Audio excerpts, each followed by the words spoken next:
Women tend to, or those who identify as women tend to second guess themselves. If the boxes aren't all checked, we're wondering if we're qualified. If we don't hit all the marks, we're wondering, will we really be able to get this opportunity? Welcome to Breaking Money Silence, a podcast series aimed at helping all of us talk more openly about money. Your host, Kathleen Kingsbury, is a wealth psychology expert who is doing what she does best, speaking about taboo topics. International speaker, author, and founder of KBK Wealth Connection, Kathleen understands money and our relationship with it. Now, here is Kathleen. Hi, this is Kathleen Kingsbury, the host of the Breaking Money Silence podcast. This year in 2024, we're doing a special series all year long on unleashing your true value, specifically designed to help women advisors and related financial professionals identify and communicate their value so they can earn more, be more profitable, and have greater financial well-being. We're going to have guests from the financial services industry, coaches, consultants, people who can give you a different perspective and offer different tactics for unleashing your true value so you can feel better about making sales, feel better about earning more, and ultimately we can close the gender wage gap in the wealth management industry. So I thank you so much for tuning in, and I hope you enjoy this week's episode. Today, I am joined by Cameo Roberson. She is the founder of Atlas Park Consulting, a business coaching and fractional COO agency for financial advisors and wealth management firms. Cameo and I met at a professional networking association, although we've been traveling in the same circles for a long time. So it's really great to get to know her a little bit better and to be able to interview her today on the Unleash Your True Value series. Her company helps leaders execute their growth strategy, drive revenue without feeling overwhelmed. Doesn't that sound nice? Their solutions help clients improve business processes, streamline operations, and systemize the day-to-day so they can be prepared for the next level of growth. Prior to starting her own firm, Cameo spent more than 15 years in client service and operational trenches as a fee-only and fee-based advisory firm. I am so excited to have you join us on the Breaking Money Silence podcast today. Welcome. Thank you so much, Kathleen. I'm excited to be here, and thank you for the invitation to be on your podcast. Yes. Well, I think there's so much knowledge you can certainly share with advisors, but also around this idea of how do we unleash our true value? How do we communicate our worth? How do we make sure that we don't let imposter syndrome get in the way and actually get in the way of growing our business and actually getting in the way of earning the type of revenue we should be earning? But before we get into all of that good stuff, I want to talk a little bit about business models because the listeners to our podcast are women and male financial advisors. They're financial professionals, but there's also people who aren't in the industry who might be considering entering the industry. So I just want to be really clear. We both know that advisors work with a variety of different business models. So for someone listening in, it could be somebody, a wealth manager at a bank. It could be somebody at a wirehouse, think like a Morgan Stanley or a UBS. Or it could be somebody that's working as a registered independent investment advisor, a registered investment advisor, an RIA. And so you work primarily in the RIA space, but tell me a little bit about those different channels, just at a high level, like how are they different? And then we'll take a deeper dive into the RIA space. Yes, happy to. And I think that's a great place to start, is helping your listeners understand the different advisory business models that are out there. So you mentioned the first one, a wealth advisor could work for a bank, like a Bank of America or a Wells Fargo under an employee model. And so they are employed directly by those institutions and providing their wealth management services. In a similar capacity, wirehouse advisors, or those who work for Morgan Stanley or UBS, are also employees and will promote the products and services of those individual institutions. And the last model where the most fun happens, in my opinion, is the RIA model. That's the Registered Investment Advisory model, where owners literally call their own shots. They've decided to go independent, hang up their own shingle, be a business owner and a practitioner, and can literally chart their own path as a business owner. So that model, in my opinion, definitely provides a lot of flexibility, but there is more risk involved because everything is on your shoulders. Yeah, I'm an entrepreneur at heart, having been in business for over 2 decades now for myself, and I tend to like the spirit of the RIA. And that's probably because I value freedom and independence, but you're right, there are additional risks to taking on the whole business yourself or with a partner versus being an employee of one of those other channels. So tell Absolutely. me, I know you are very passionate about RIAs. You just said it's like where the fun happens. And one of the services that you offer, which I think is really cool, is you help advisors actually transition from one of these other models into launching their own RIA. So, what is it, other than you think it's really a fun model, but what is it about that particular business model you like? And why are you so passionate about helping people kind of jump into the independent channel? Kathleen, similar to yourself, I have always been passionate about being an entrepreneur, and I have deep roots in building my own company and ideas that I had when I was still working corporate.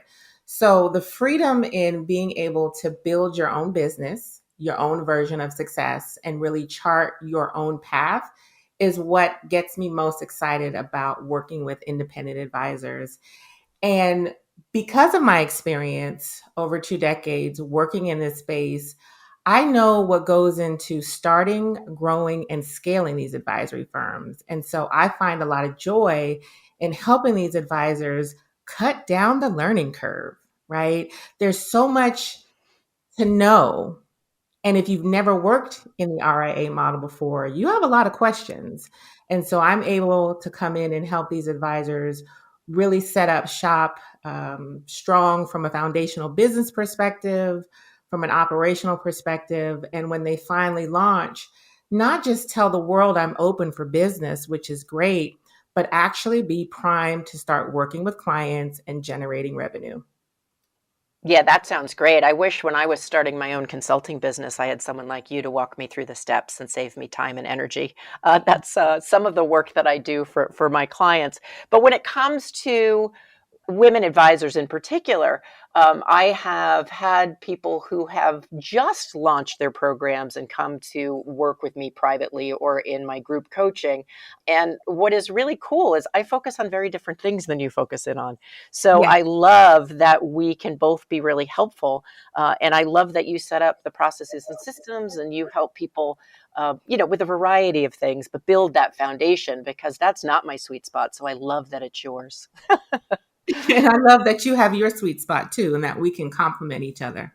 Yes, and so one of the things that I'm really exploring in 20 and 24 and beyond, and part of the reason I'm having this series on Unleash Your True Value, is that our industry, this isn't going to be a surprise to you or anybody who's listening, is predominantly white male. And so we have been trying for years to add more diversity, to have more women, to have more people of color, to really broaden that out. However, it tends to be that we're kind of flatlining. I know there's been some progress in the RIA space. I know there's been a little bit of progress with CFPs, but having been in the industry a long time, I'm like, come on already. Let's let's get there. So I am curious, you've worked obviously with a variety of different advisors, but what in your perspective is one of the greatest roadblocks for women advisors in this industry? Like why have we stayed so flatlined in terms of our presence? I think one of the greatest roadblocks to women being successful in this space, and I'm going to start there, and then we can talk about how it may look for a diverse professional like myself, being a Black woman. So, really believing that you can be successful, right? Belief, that's where it starts. And then understanding that the statistics are out there. Women tend to make better advisors. Our ability to listen and show empathy And so, going back to the belief part and how you want to show up and impact the lives of your clients, those are the biggest roadblocks and the things that we as women tend to forget in terms of being value.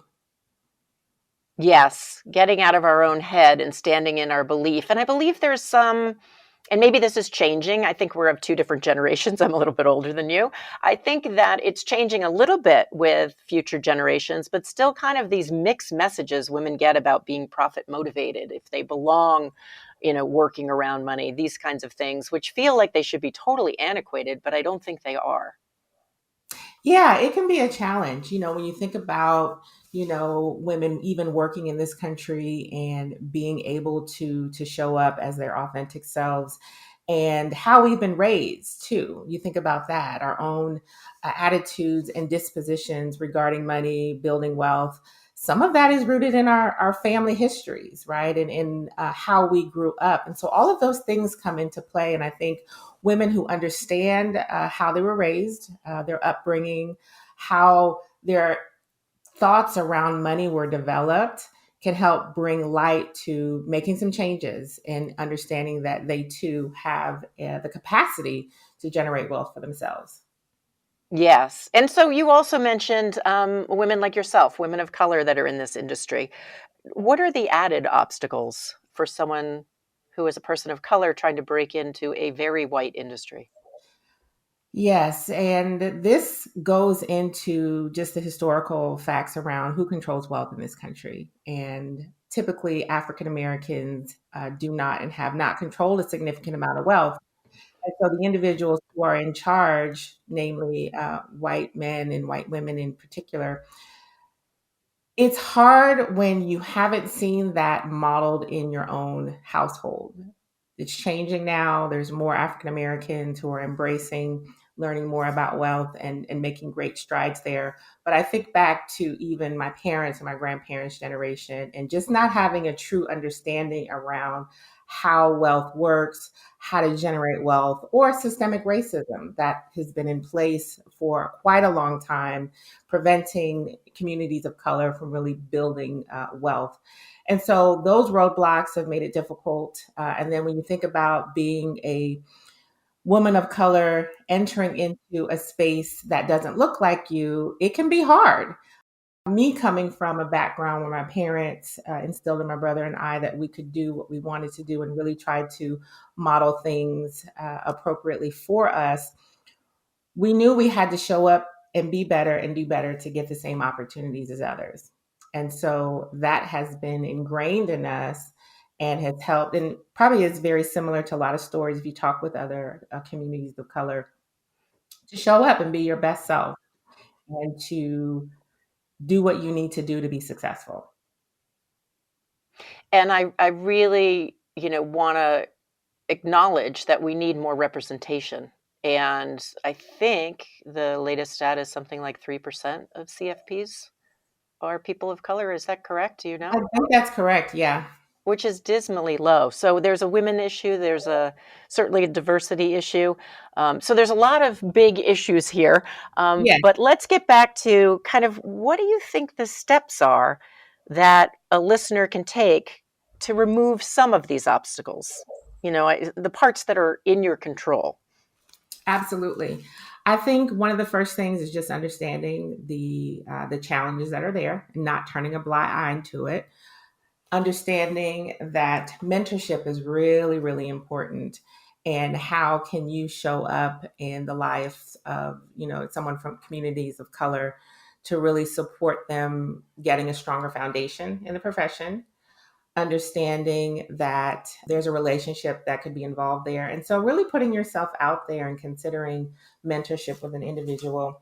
Also, knowing that working with individuals who may be different from you from other communities may have a different skill set. You can learn the technical knowledge in financial planning and investment management, but emotional intelligence, which is key to being able to work with clients effectively, and so thinking about who you could reach out to that's outside of your normal network are some ways that you can get involved. Yeah, last month we interviewed an advisor who really believes in mentorship. She's been doing this for 25 plus years. And I think, the idea of mentorship is so important. What do you think about sponsorship? Maybe you can explain the difference? And is that also part of what you encourage people to go for? Sponsorship in what regard, Kathleen? Well, I guess sponsorship in terms of, you can be mentored in your career. Sponsorship is really having someone in your corner that can give you either stretch assignments, or suppose they can't do the engagement or work with that client, they can refer you. I know it can be really beneficial to have someone not only mentor you, but to also sponsor you in terms of helping you move forward in that way. Oh, yes, I completely agree with that. I think sponsorship is key as you think about someone who's trying to grow their business, trying to grow professionally, and any opportunities that you can send their way that's going to help strengthen that muscle, I think is going to be a strong step forward in addition to mentorship. Yes. And so let's talk again about gender differences. And I want to, acknowledge that gender is fluid, and I want to acknowledge that not everybody identifies as a woman or a man, and I want to appreciate that. I want to be Mhm. inclusive, and at the same time the research that's out there, and often the way in which it's broken down in our industry, is women advisors and male advisors.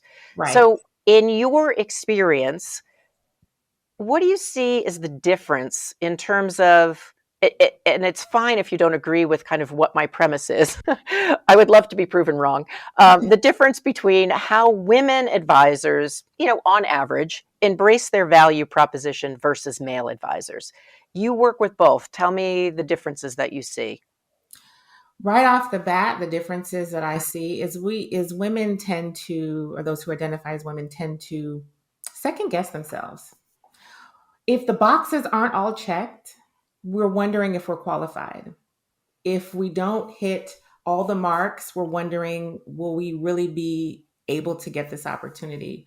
Or what I notice with men is there's a sense of fearlessness present. And even if the boxes aren't all checked, they will confidently step out and promote themselves. And so those are probably the two most glaring differences that I see. Yeah, it's kind of the fake it till you make it socialization of a lot of men, or Mhm. some could frame it as overconfidence. It may just be confidence. And as I know, as a woman, I was always sent the message, whether it was overt or not, make sure you don't get full of yourself. Like, be Right, successful, but not too successful. right. Um, and it's a really mixed message, and that's part of the reason I love coaching women, is because there's so much to unpack, and once you unpack it, they can really stand in their value. Not that men couldn't use this service as well. I just think there's a different dynamic that's happening in our society and in the industry. Yeah, I would agree with you. And I think some of that, goes back to how we were raised and coming from different generations and the messages that we learned. So it's great that you're coaching women through those challenges so that they can really show up, shine, and let people know about their value proposition.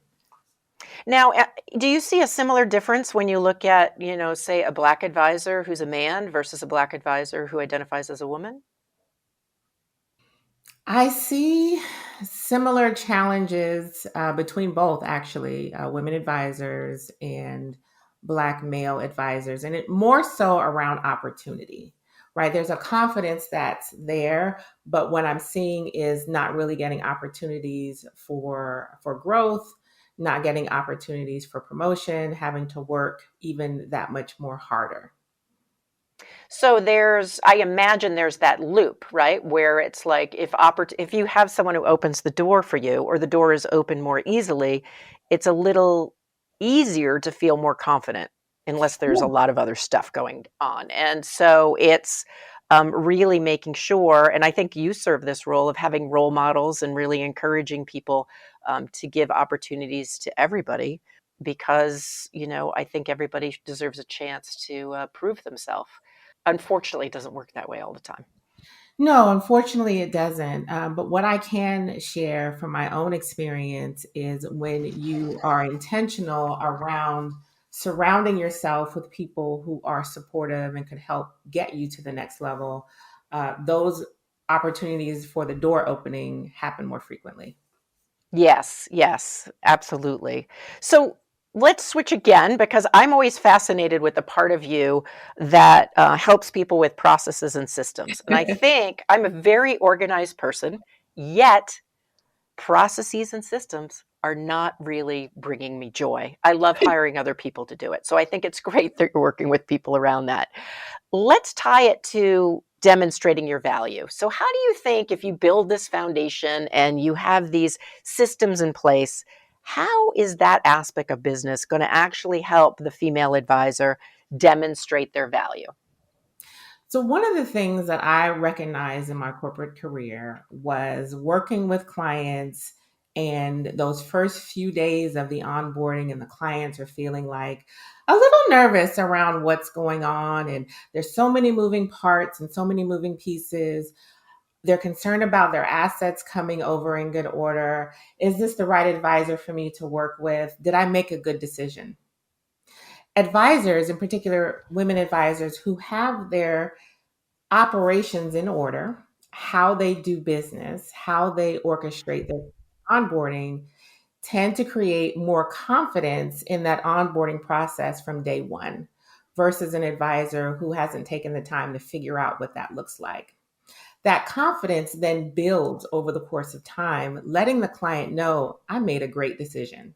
Not only did I make a great decision in working with this team, they have it all together. Not only do they have it all together, I then want to tell my friends and family how well I'm working with my advisor. And so there's this multiplying effect that happens when you methodically think about how you need to orchestrate your onboarding to create client confidence, to create client referrals down the line. I love that because it's another piece of the puzzle that's going to help internally with your confidence. But yes, making sure your client is going, I hired the right person. And when I think about, because I've worked with a variety of advisors over time, we've been with our advising team now for a long time, but the latest ones. But when somebody was kind of more haphazard, it could have been we had a lot less assets back then, or it could have been they didn't know about you, Cameo. But versus, the team that we work with now that really clearly has a client experience, and there was a way in which you felt like your, for lack of a better word, hand was held at the beginning of the process. So that is really interesting, and I think really something for listeners to think about, that instead of having a mindset like I had early on in my business of like, get to processes and systems. And Mhm. now many years later have gotten processes and systems, that doing it from the get-go can really be so beneficial. It really can. And even beyond, that initial onboarding with the client, creating confidence in that advisor that they're taking care of their clients well from the start, beyond the first year of engagement, as the firm continues to grow, as the team may continue to grow, having a defined order of operations, business systems that have been adopted makes life so much easier for the leaders. And at some point, you want to establish complete business reliability. And you can do that when you take the time to build in the systems in your company. Definitely. And so for you, I have watched your career at least over the past 3 years. I know you've had a long career in the financial services industry, but over the 3 years that I've known you, I've watched you really grow. And one of the most exciting things as a fellow author that recently happened was you co-authored a book. I Yeah. believe it just came out like a week or two ago, and we're in February pre-recording. It's called Financial Trendsetters: Revolutionizing the Role Women Play in Building Wealth. So tell Yeah. us more. Tell us about this book. Oh, I'm so excited about this opportunity with 15 other women trailblazers in financial services who've come together collaboratively to share our stories of triumph, inspiration, and how we found success in a predominantly male industry, what that looks like for us as individuals, how we want to impact the lives of women in particular with building wealth, building businesses, creating financial freedom for themselves. And I'm really excited to be a part of this because this is an opportunity for me to share my story. Kathleen, transparently, there was a time when I felt like my story didn't matter. And so I didn't share it. And so this has been a very transformational period for me in being more vocal with the things that I've gone through, the things that I've experienced in hopes of inspiring others. Well, I cannot wait to read it. That is certainly right up my alley, and certainly encourage people to check that out. We are going to put a link to the book in the show notes.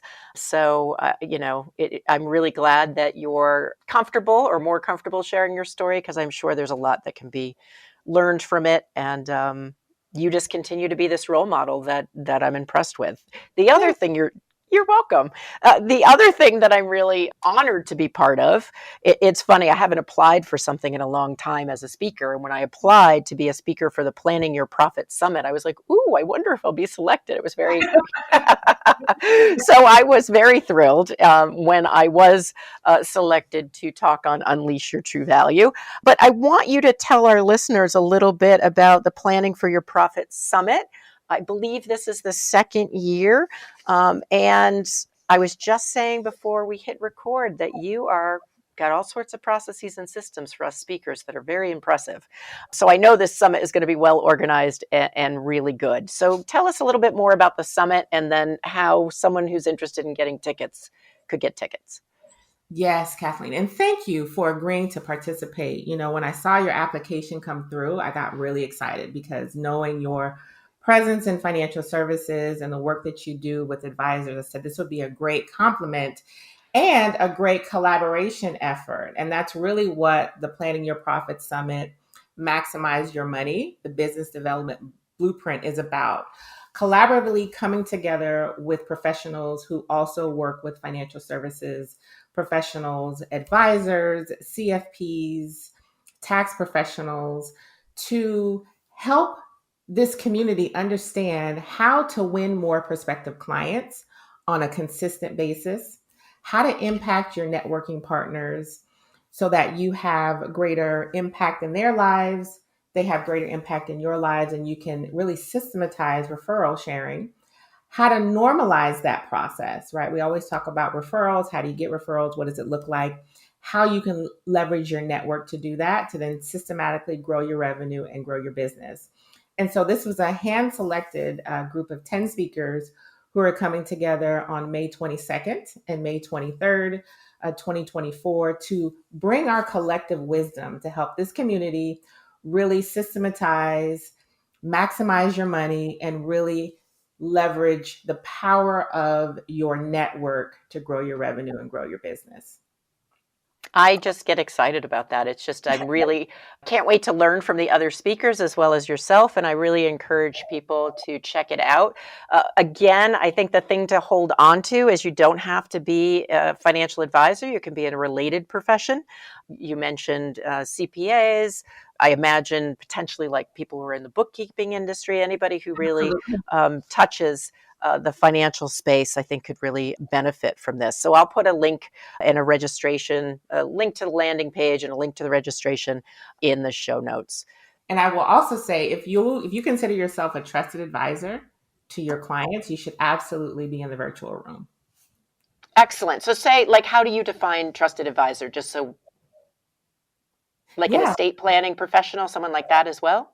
Yeah, an estate planning professional could definitely find a lot of value. We have a woman who is an estate planner on the speakers list, so she'll be there, as well as CFOs, bookkeepers, tax professionals, insurance agents. So think of an extension of a financial advisor's team. If you are a financial advisor listening to this, who do you have on your team that would consider themselves a trusted advisor and an extension of that relationship to the client? I love that. It's like the whole dream team. I used to talk about the financial dream team. So the financial dream team coming together to really learn from each other and to be better. So again, excited to participate. And time goes so quick. I feel like I could talk with you for another episode or two, but we do need to wind down today. So tell us a little bit, Cameo, if you had to offer like one piece of advice for those people listening in about unleashing their value, what would it be and why? And then tell us a little bit about how we can find out more about you and your services. Absolutely. So one thing I would share with your listeners to really tap into is your inherent value, your inherent uniqueness, and your unique experience. And when there's moments and you're questioning yourself and you're wondering, what am I doing and why am I doing this? Coming back to that belief in yourself and understanding that you are important just as you are, I think is a great starting point that I'd want to share. Because when life happens, and it happens to all of us, you want to be able to come back to a sense of who you are as an individual and know that that's enough and you are valuable in your own space. Love that. We have a fan club going on with each other here. Great takeaway. So where can people find out more about your work? Yeah, so you can follow me on all the social channels, Facebook, Instagram, LinkedIn at Atlas Park Co. That's ATLASPARKCO.